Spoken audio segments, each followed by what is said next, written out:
able to discern every thought and know the intent of every heart. The Bible says there is nothing in this world that is hidden from your word. So we thank you for your word that you have given to us. Jesus said, the word that I speak to you, they are spirit and they are life. So we thank you that we can appropriate and we can proclaim and benefit from the life that comes through your word in Jesus' name. Amen. Amen. The Lord has been said this morning in terms of the testimonies. So I'm not going to say a lot or any more things. When it comes to Alonzo and the COVID thing, I am not going to say anything anymore because there are things that we all are going to be responsible for in and for our life. Anything that God has not given us specific instruction, if we decide, like I said on Friday, believe is a choice. We choose to believe. And just we choose to believe and do something doesn't mean it is the best thing to do. So Sister Joseph, thank you very much. I don't think there need to be a confusion about the COVID. The only reason why it's a confusion is there's nowhere in the Bible where God said don't take medicine. And there's nowhere in the Bible where God said take medicine. So anything that comes to the horizon, people don't decide to take it because they are Christians. You decide to take it because you choose to. People don't decide not to take it because they are not Christians, because of choice. Anything that is not definitive in the Bible, when we do it, we have to be very careful that we don't put it on God. And my problem is those who are preaching as if it is the intention of God for Christians not to take the vaccine. It's not true.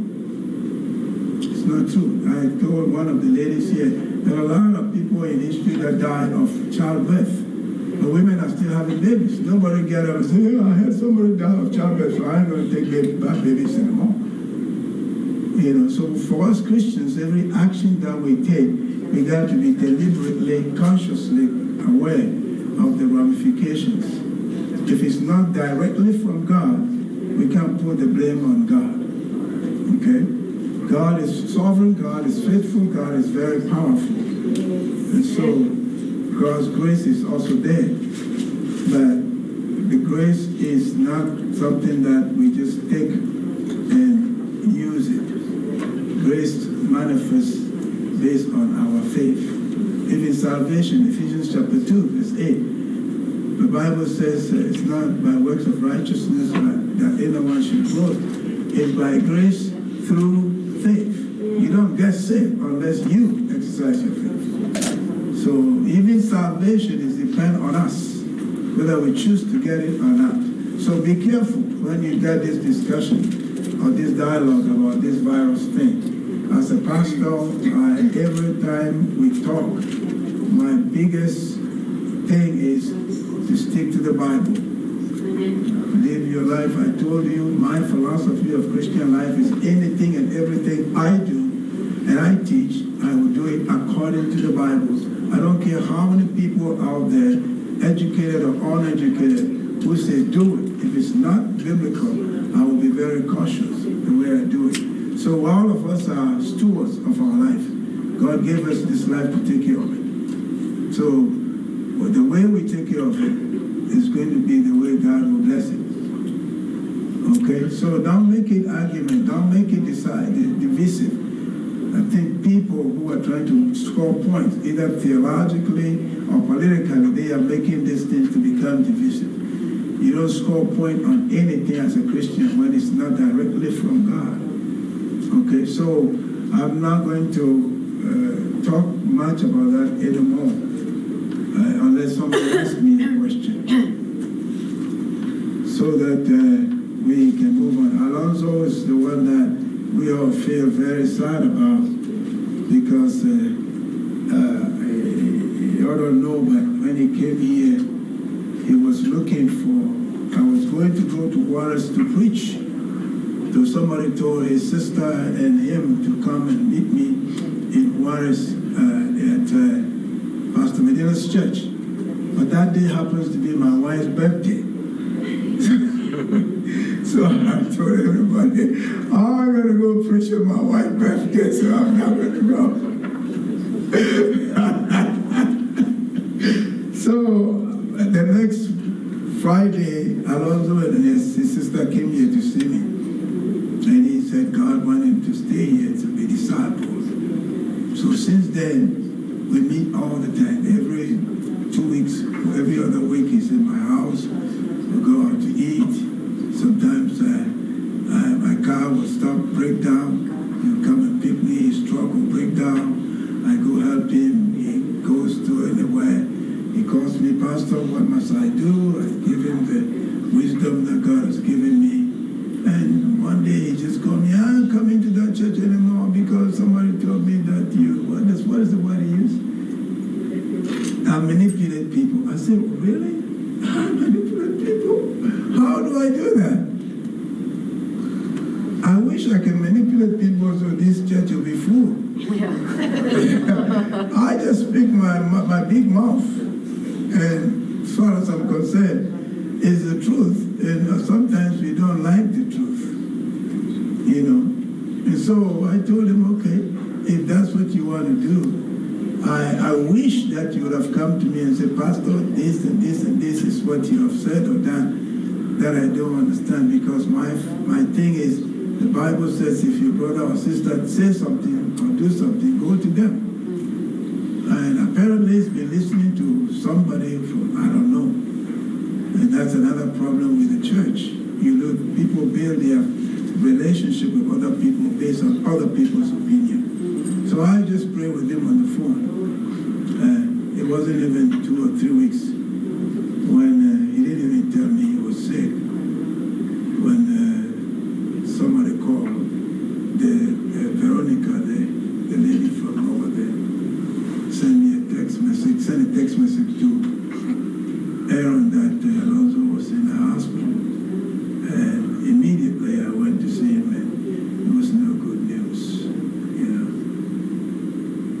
So I came back, I told my wife it's not good news. But he's at home with Jesus, so the rest is history. But we need to pray for the family, because I think he and the sister are the only Christians in the family. He just got saved about 3 or 4 years ago, trying to go through life. And so he's really struggling to be a Christian the best way. That's why some people don't understand him, because he just wants the best. And he thinks that we all who are old and mature Christians, we can help him to grow, but sometimes he gets disappointed about the way people talk to him and different things. So I try to just get him under my wings. But God has different plans for him. And if he had to leave, we don't know what the outcome would have been. So the Bible says in everything, give thanks. So let's go to the Word of God. And since the computer and everything took a few of our time, let's talk about the Word. Let's talk about Jesus.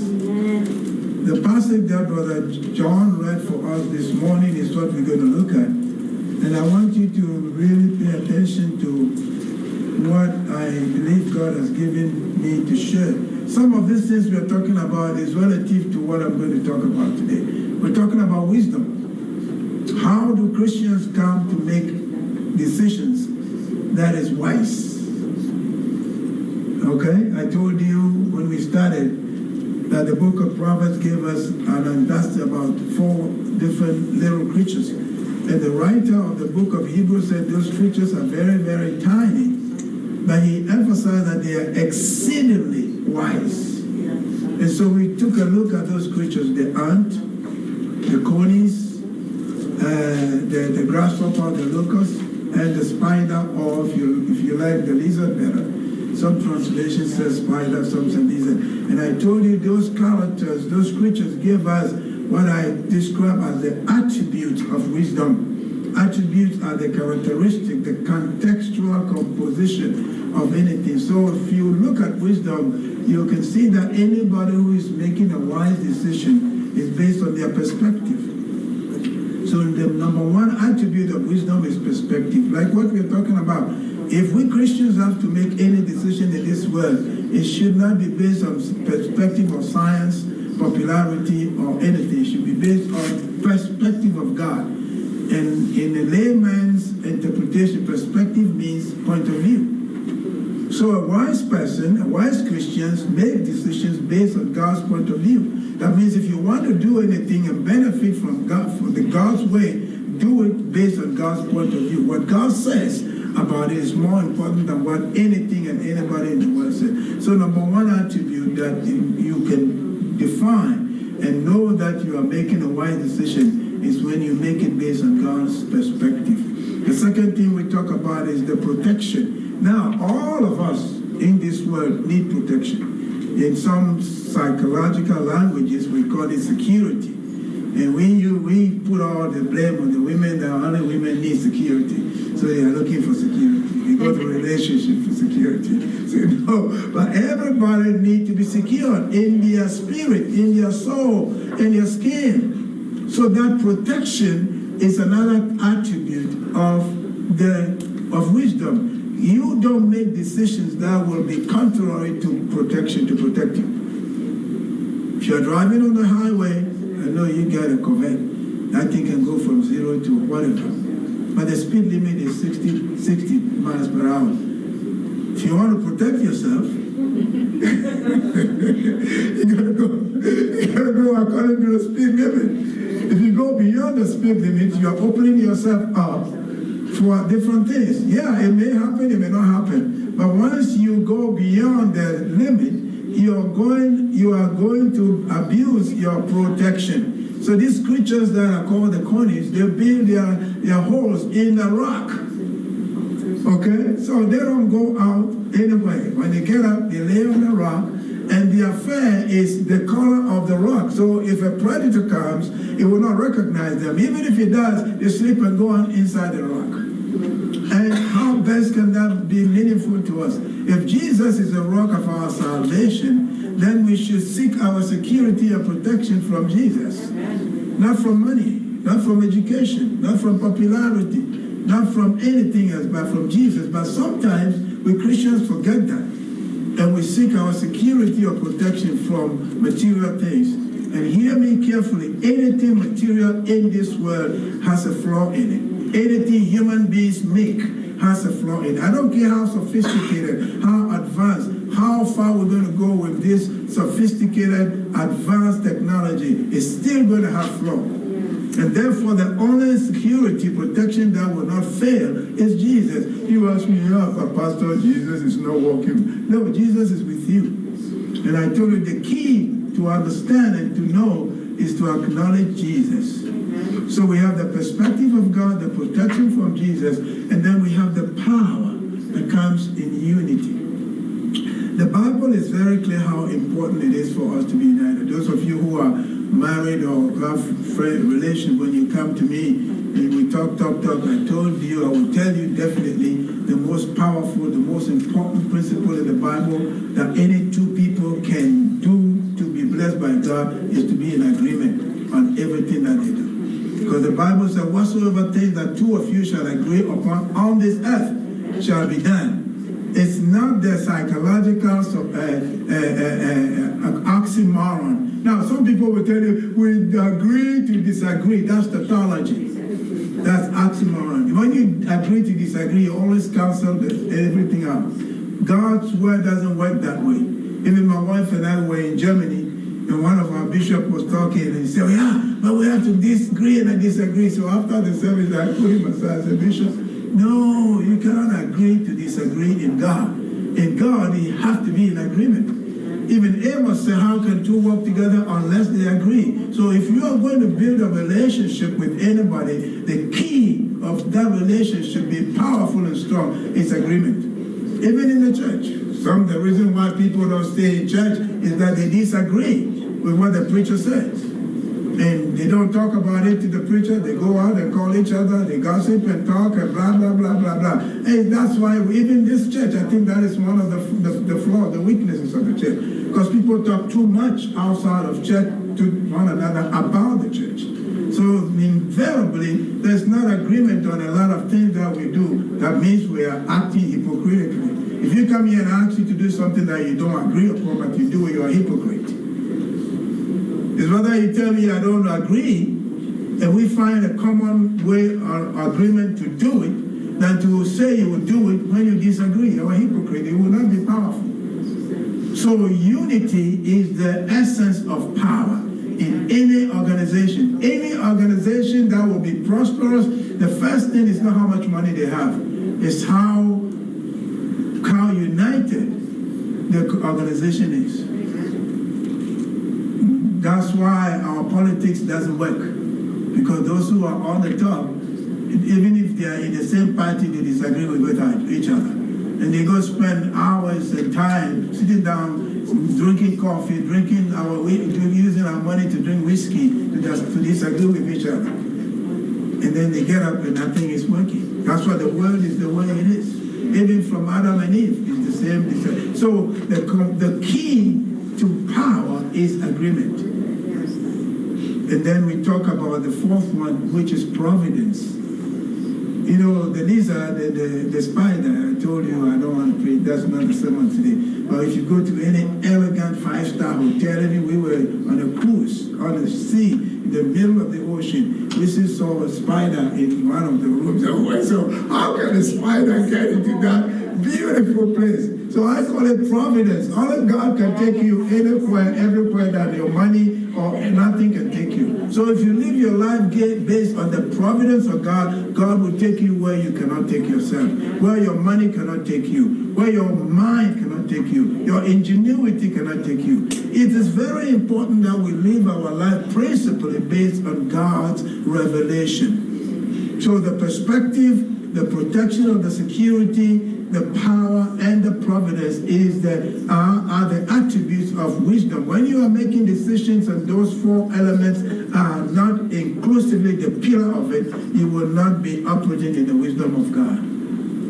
The good thing about God is that God will forgive you. But remember this, anytime God forgives you, there is a scar that is left behind. If you put a nail on this wall and you pull the nail out, you can go and plaster it and paint it, but the hole is still in the wall. You see that in the life of Abraham, the mistake that he made. You see that in the life of David, the mistake that he made. You see that in the life of Saul.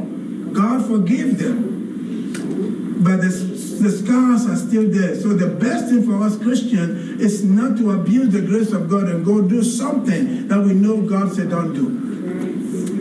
God will forgive you, but the scar that is going to leave behind, if it doesn't mess you up, it's going to mess somebody up. That's why the Bible says God's punishment or it goes from generation to generation, from the father to the son to the son, until somebody recognizes that and break the generational or the curses, it's still going to flow. So don't abuse the grace of God, intentionally going out to do something that you know God said don't do.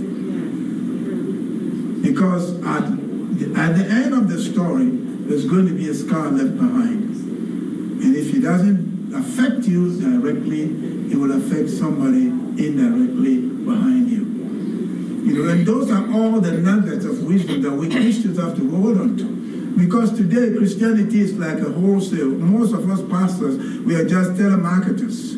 We are trying to preach motivational speak to encourage everybody to think that everything that you do out there, God will just baptize it. A lot of people are doing and getting away with it, but the problem is a lot of people too are getting defeated, but we don't know the story. When do you go to church or big church, watch TV, and somebody can testify that God said I shouldn't do this and I did it and I got punished? No. Everybody said, God bless me with the car, God bless me with the house, God bless me with that. But there are other sides of the stories about those who will refuse to obey God. So in the line of that, I told you last Sunday that the way you come to get this wisdom is not about piling information about God in your head. If you put too much information in your head about God, you get paralysis of information. You don't know how to process it. And that's one of the dangers of Christianity, the way we did. Because you have TV, radio, XM, everything, podcasts, Instagram. You can watch church on anywhere. And most of these preachers are from liberal schools. I went to a seminary when they teach pastors to go teach that the Bible is not powerful. The Bible is not the foundation of life. The Bible is written by men. They train pastors to go. So you listen to all these pastors. Maybe you don't have the theological antenna to be able to dissect what you say. You swallow it and then you get rotten. So not everything every preaching that you hear on TV or Instagram is a solid biblical theological teaching. And that's one of the problems. So what does that do? That has plunged the church into secularism. Secularism is there are two things that we need to understand. There are things that are sacred unto God, and there are things that are secular. They are good, but they are not godly. And if you are not careful, you can mix the two. So one of the problems we have is the church is plunging into secularism. Pastors think that if you have an airplane and you have 2 and then 3, then you are blessed. That's secularism. You know, most of us think, well, if you are on TV and you do this and you do that, that's not blessing. Blessing is to be in God. That every breath you take is controlled, direct, led. Blessing is to be under the auspices, under the protection, under the canopy of God. And that's where intimacy comes in. You can't build a solid relationship with anybody by remote control. You know, it's very easy to build a remote control relationship, right? Those of us who have dated before, if you are dating and your date is in California, which one? Let's find some state far away from you. Connecticut. Maybe it's in Connecticut, and you are here, and every time you turn on the remote and you see each other on Zoom, and you talk and you laugh, and everything is great. The day the person comes to sit next to you, you go to the restaurant, you eat, and everything messed up. You are wondering, why? Because everyone except Jesus Christ and Paul, we are hypocritical when it comes to relationship. We want to present the best of our side to somebody, and when they come close to you and step on your toes, they see the dagger that comes out of your mouth to stop them. Shakespeare said some people smile with a dagger in their mouth. They will smile at you, but the smile will come with a dagger. And it's very, very important that we Christians pay attention to that. So the way we become wise is to be close to somebody. So I told you the way you and I become wise is to be intimate with God. Why? Because the wisdom that we are talking about from God is not something that is extrapolated out of God. It's not something that is squeezed out of God. It's not something that is in a shelf somewhere in the library in heaven that God will pick and give to you. The wisdom is God himself. His essence of being. The same way that love is God. You can't have love of God and don't have God. That love is not of God. You cannot have the wisdom of God and don't have God. You cannot have the peace of God and don't have God. So if the wisdom of God is God, then the closer you get to God, the more wise you can become. Now, I know some of you are smart. You're asking me, well, but why did God give Solomon wisdom? God gave Solomon wisdom, and that word, the theology of that is manifestation. God just allowed wisdom to manifest in Solomon, just like the New Testament. In the Old Testament, they don't have the Holy Spirit in them. So everything they need to do, God will have to make it manifest. When the people were building the tabernacle, God manifested gifts and talent in the men and people who were building to craft this thing, and they built it all. As soon as they finished, the wisdom was gone. Okay, so when God gave Solomon wisdom, one thing that is implied is that God allowed God himself to manifest in the thought process of Solomon, because wisdom is the understanding and the process of making decisions that are going to be eternal and infinite, not to be duplicated or replicated, not to be changed, but to stand firm because they come from God. Thank God that in the New Testament we have the Holy Spirit. God lives in us.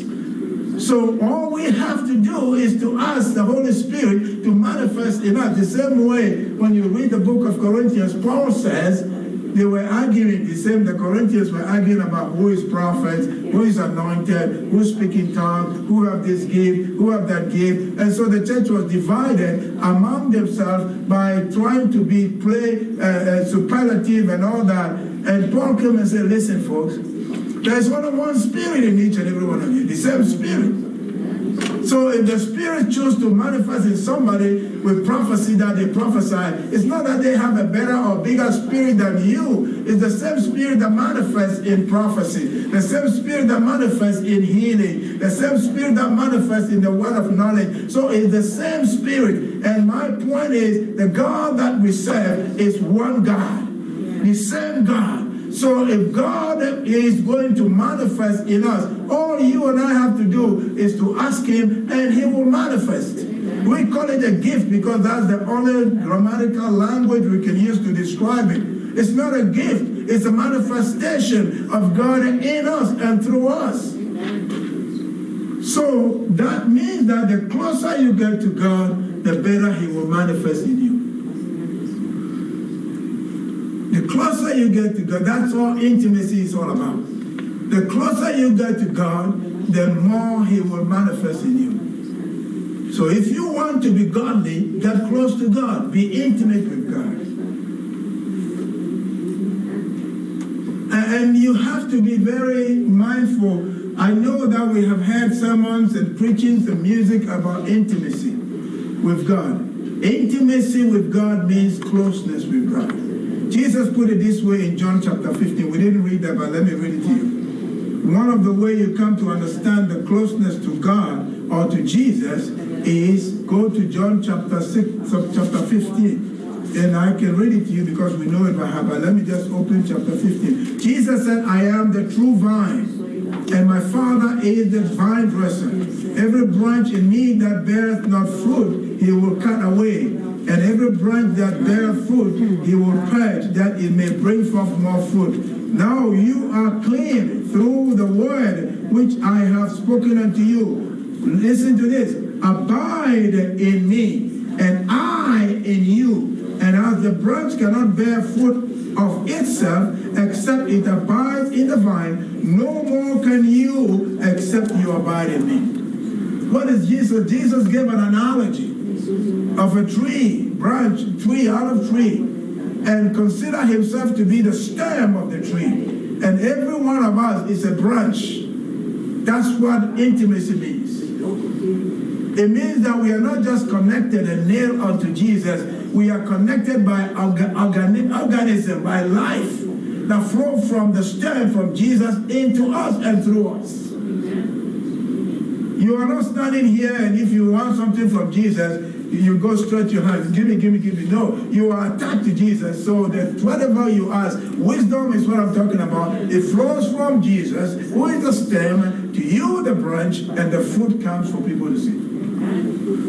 So one of the simple understanding of intimacy is abide. Abide has nothing to do with proximity. It has nothing to do with just sitting next to each other. It has everything to do with the word that we call grafting. If you know something about horticulture or agriculture, if you graft a tree, let's say, for example, this tree here is a lemon tree, right? And we want this lemon tree to bear citrus or orange. And this one here is an orange tree. Okay, but the orange tree is dying.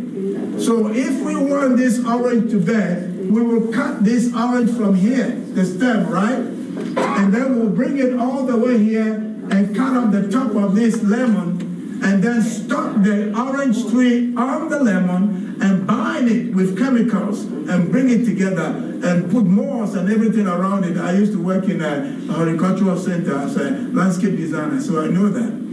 Or if you put those chemicals around the lemon tree and put the citrus tree on the lemon, when it becomes connected, this citrus tree will bear citrus, not orange, not lemon, vice versa.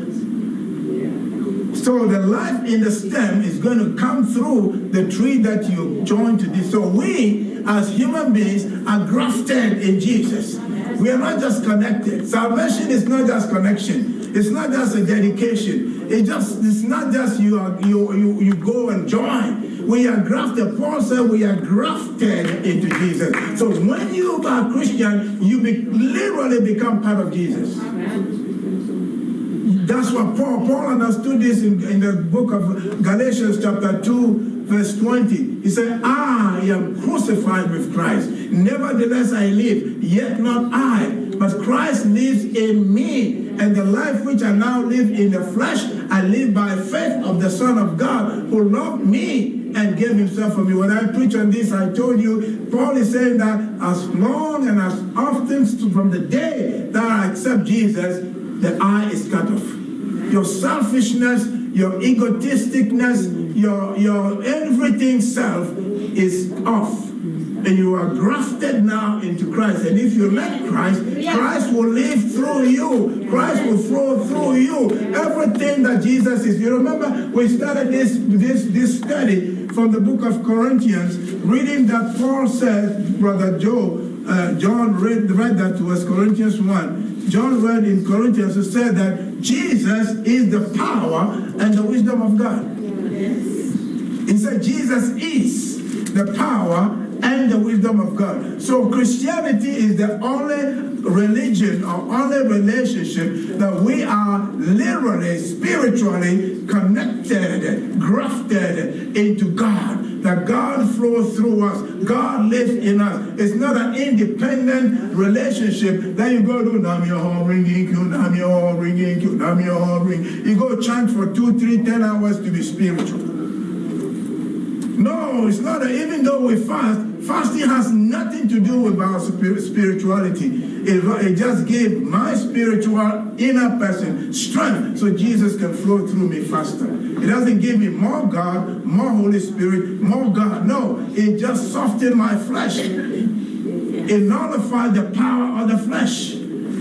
So the spirit of man can flow through us. So wisdom is of God. And I'm saying to you, if you want to be wise, that means you want Jesus to flow in and through you. So have an intimate relationship. Abide in him. You are already connected to him. Decide that you and Christ will have a union, communion. Everything you do, Christ and you do it together. Don't you think that's a nice thing to do? Yes. Let's just say, for example, everything that you do, you and Christ, you remember to allow Christ and you to do it together. He's not going to force you. That's the bad part about us Christians. He's not going to force you, but you get to allow him. All throughout the Bible, Jesus makes us understand that if we allow him, if we call upon him, if we pray to him, he will come, he will flow. Amen. So the abiding principle is allowing you and Jesus to do everything together. Amen. And if you do it together, that means you're going to do it in the power of his strength. Because Jesus is the power and the wisdom. So the first principle of intimacy is abiding. Those of you who are friends or dating and having wife and husband, you don't build relationship because you make a lot of money. You build relationship because you talk together. Oh yeah, you drink tea together, you watch movies together, you talk to each other, you watch the game. I told Michelle the other day, go home and sit by your husband and watch the football game, whether you like it or not. No, I'm serious about that, whether you like it or not. Because that time that you both spend sitting down to watch the football game, something will come and a conversation will strike. One thing you don't know about human beings is anytime two human beings plan something to do which is against their nature, it will not work. Yeah.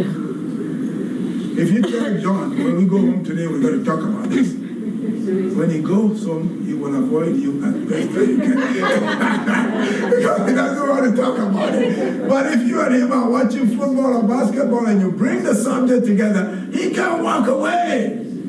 So that opened the door for you, both of you, to be stuck together and talk.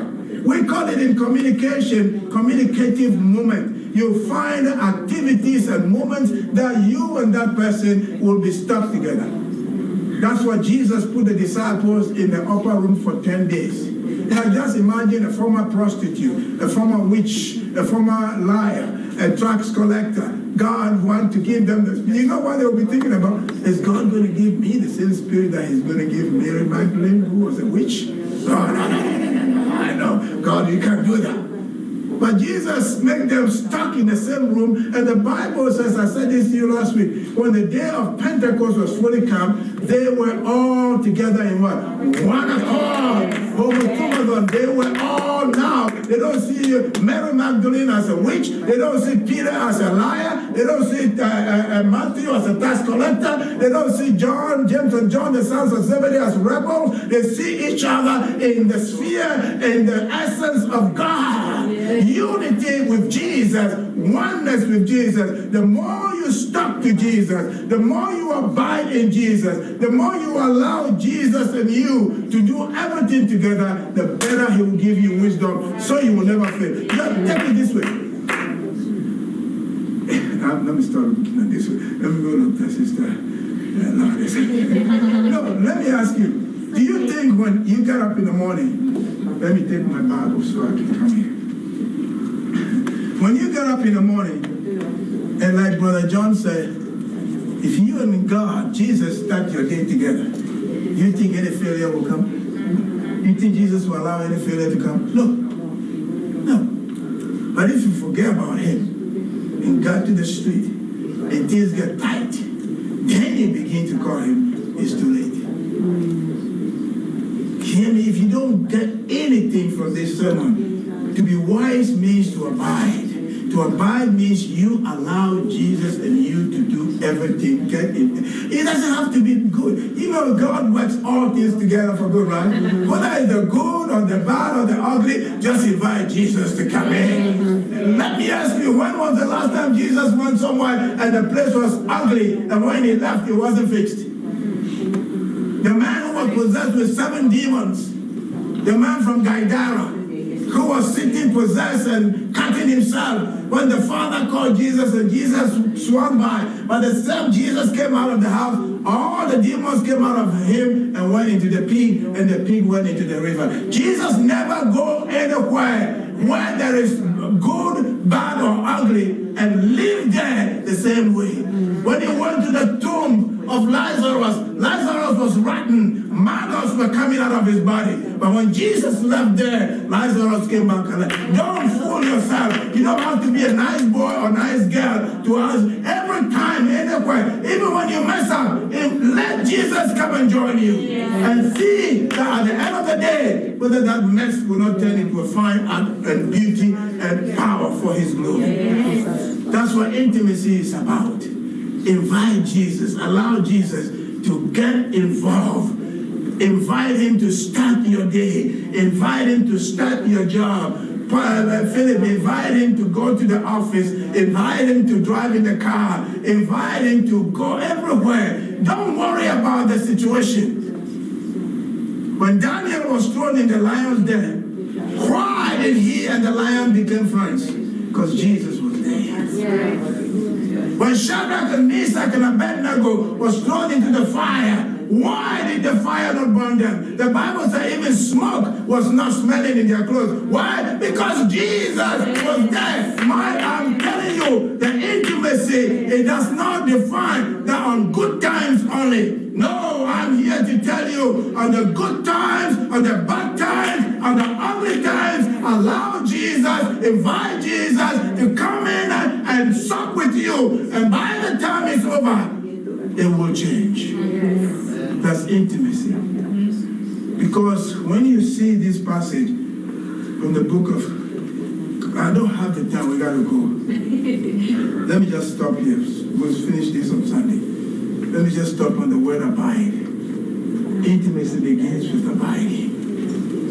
Abiding, like I told you, means you remember that you are grafted in Jesus. You can get out of him. But you can certainly stop him from blessing you by the way you make your decisions. So what I mean by that, if you want to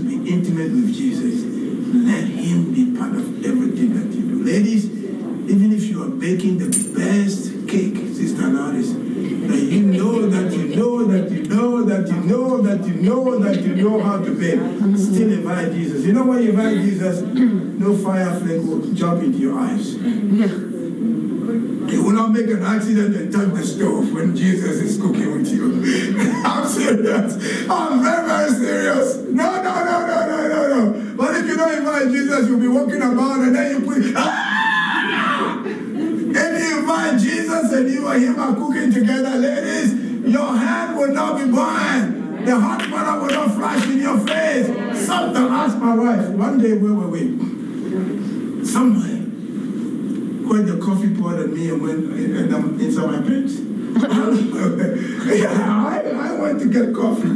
I didn't invite Jesus, my old self. I just walked out and I got the coffee. Coffee was boiling and I brought the thing. As soon as I wanted to get in the car, the whole thing, it went into my pants. Hot. I said, oh God. And now I say, Jesus, please forgive me. But I'm already burned.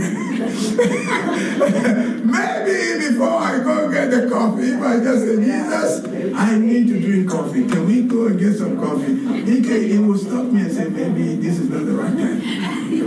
And then something will happen and I will get, no, I'm not joking about this. But so things like this don't make sense to all of us Christians. If we are talking about, there's a shift in the atmosphere, cataclysmic this and that, apocalyptic that and that, this and that, I mean, then you are like, yeah, no, simple. God made it simple to us. Abide in him. Let Jesus be part of everything that you do. And I bet you, even if it's ugly, by the time Jesus leaves, it will be fixed, it will be fine. Intimacy begins with abiding. I just give you 1 out of 4. We'll do the rest. I promise myself I'm not going to preach more than 40 minutes. So I'm done today. No, seriously. I have 4 things to say. The first one is abiding. If you want to learn how to build intimacy, learn how to abide. Stay in his presence. It's not going lay down and roll on the floor and, turn the music off. I'm in the presence. No. You can be in the disco and still be in the presence of God. You just let him take over. Seriously. John, try this. Anytime you go do any business, don't forget. It's not just going to happen by any form of osmosis. You got to ask. Jesus said you receive now because you ask not. Just do it. Don't get to a place like the theology, so God help those who can't help themselves. No, God help those who invite him. Whether you can help yourself or not, God wants to be part of it. The relationship we have with God is not a relationship of superintendent. Even though God is superior, but it's not a relationship with that God wants to come and superintend and control. No, he wants to be part. It's intimacy. He wants to be part of the little things in your life, big things in your life, important things in your life, impossible things in your life, indubitable things in your life, the things that the devil will bring against you, the things that even you will launch yourself into. Jesus said, I want to be part and invite me, call upon me, and I will. He said, well, call upon me and I will answer. Begin your day, begin everything, big or small, with inviting Jesus to be part of it. Now, he's inside of you. You know, so it's not like you got to go and meditate, go and kneel down and say, Jesus, this is the time now. No. Solomon put it very well. In all your ways, acknowledge him. Yes. Just know that Jesus is in you, he's with you. The only thing is, he wants you to ask him to be part of what you're doing. If you want to talk to this girl, and you and Jesus talk to her, she turned out to be the best of the best. But if you talk to her yourself, you're going to mess up. Yes. So I said, Jesus, I need to talk to your daughter that you gave me. Give me some words to say, even though it's going to be painful, even though she may not like it, but Jesus, let's talk to her together. And Jesus will come. And when you and Jesus finish talking, she'll be like, Mom, why didn't you tell me this long time ago? Should not be saying, I want to hear that. My friend said, no. If you and Jesus talk, it will be from heaven. So intimacy begins with abiding. Don't forget that. You know, I have this, let me just give you this illustration and we'll close. You hear this story before. There was a time and a place where there was drought, no rain at all. Okay, so there was a big church in the city. They come together. I've said this before, you heard before. And they prayed for God to send rain. So the whole church spent all day, Sunday, no sermon, nothing, and they prayed. So after they prayed, they also had evening service. Everybody went home. And so when it was time for everyone to come to the evening service, everybody came to the evening service with an umbrella. No. Everybody came without an umbrella. Without them? Yes, everybody, about 500 people, everybody came to the church without an umbrella. So one of the older ladies was the last person to come to church. She didn't have an umbrella. So the pastor saw her and said, what's your umbrella? The weather people say it's going to rain. It's not, why do you bring an umbrella? There's no rain. They said it's not going to rain until a few weeks or months from now. Why did it? He said, we just pray for God to bring rain. And I'm standing on that. And I know God is going to bring the rain because we asked him to bring it. Guess what? By the time the service is over, there was a downpour of rain so that nobody could go home. Everybody was locked up in the church. This old lady took her umbrella. And when they sat in the car and go home, what? She asked God to bring rain. She believed God is going to bring the rain. So she was prepared. Take that to everything that you do. That's the next step. When you abide, when you invite and you ask God, you got to trust him. But we'll talk about that next. Please stand on your feet. Please, I always beg you for us to build a church, not because of me or you or anybody, but because of what Jesus is going to do in our lives. We don't have to go and be preaching. Let people just come and see what Jesus is doing. In the New Testament, the apostles, even though they preach the gospel, but most of their testimony is people say, go and see those guys. They have been with Jesus. Name me a church that anybody in this room will go out and come back and say, Jesus is here. No, we just have good programs, good preaching. Yes, I want to be a good preacher, but good preaching is not the answer. We want to have a good music. Good music is not the answer. We want to go out of church like Sister Lawrence brought some food. Go to Olive Garden if you're like me and have a fellowship and eat. Fellowship without Jesus is not the answer. Abiding. Asking Jesus to be part of what we do is the answer. If every church will begin and every man, woman will be conscious of the presence of Jesus and we all together abide him to come and manifest, church will be a different place. That's what I want us to be. The kind of church that will not be described by good preaching, good music, but abiding in the presence of God. Intimacy, the big word. To take that home with you. Sunday we're going to preach. If I have to preach this, I want to do 40, 45 minutes. Cut it. Maybe one of the four like we did today. Abide. Jesus said, if you abide in me, you'll bear fruit. That means everything you do will prosper. Don't worry about making mistakes. God loves mistakes. Unless you want to hide it from him. But if you invite him and Jesus is there, you made a mistake, he said, Lord, I just blew it. He said, okay, chill out. Attaboy, chill out. Rest. And by the time you and him move from there, you'll be like nothing has happened. That's the kind of church, that's the kind of Christian, that's the kind of men and women I look forward for us to be. Intimate with Jesus, abiding in him in everything. Let us pray. Father, we thank you for all the discourse, the dialogue, the testimonies, God, the prayers. Our heart goes out for Brother Alonzo. We all have a piece of his life that has affected us in one way or the other. But God, we pray that you have taken him to heaven, that you give him a place around the throne, that he will join the angels, the cherubims and the seraphims. He will join with the host of heaven. Oh, the men and women that have gone before, billions of them.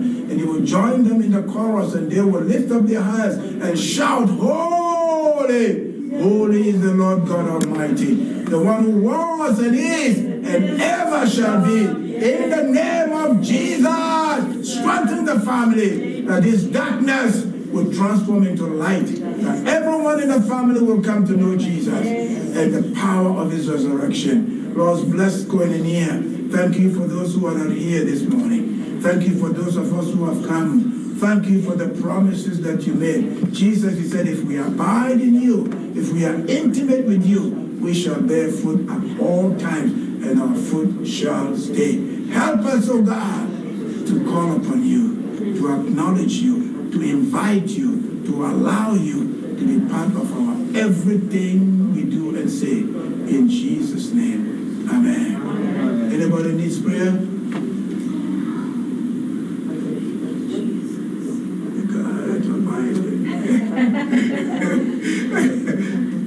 Oh, we have birthdays, okay. Some people have birthdays. Let's do that. So, watch